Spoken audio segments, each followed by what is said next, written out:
की कधी ॲक्च्युअल भूमिपूजन झालंय, किती वर्षांपूर्वी झालंय सर?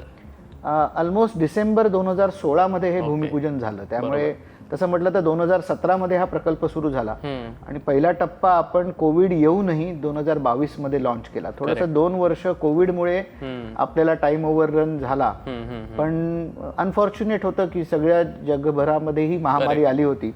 तरी सुद्धा कोविडमध्ये आमच्या मजुरांनी, आमच्या कॉन्ट्रॅक्टर्सनी आणि आमच्या स्टाफनी बऱ्यापैकी काम केलं. ज्या वेळेला रिलॅक्सेशन्स मिळत गेली त्या वेळेला आपण काम करून हा प्रकल्प जास्त टाइम ओव्हररन होऊ न देता आपण पूर्ण केला. बरोबर. आणि मला सांगायला वाटतं की काही कामं जिथे खूप अडचणीची परिस्थिती होती, जसं आपला जो अंडरग्राऊंड स्ट्रेच आहे की ज्याच्यामध्ये शिवाजीनगरपासून आपण स्वारगेटपर्यंत भूमिगत मेट्रो आपली जाते, त्याच्यामध्ये नदी ओलांडतो आपण, मुठा नदीला आपण क्रॉस करतो.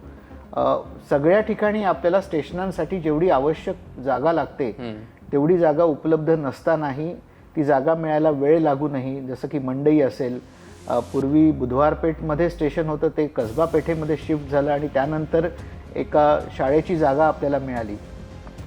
सगळ्या अडचणींना तोंड देत आपण 2024 पर्यंत संपूर्ण स्ट्रेच कार्यान्वित केलेला आहे, म्हणजे की खरोखर वाखाणण्यासारखी गोष्ट आहे.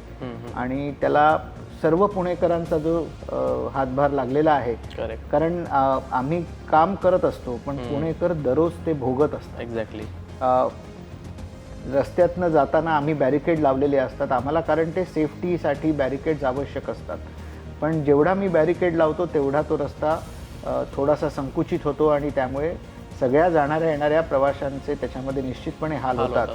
आणि हा जो संयम, हा जो पेशन्स पुणेकर दाखवत आहेत, त्याला MD महामेट्रोच नाही तर संपूर्ण महामेट्रो परिवार त्यांना सलाम करतो.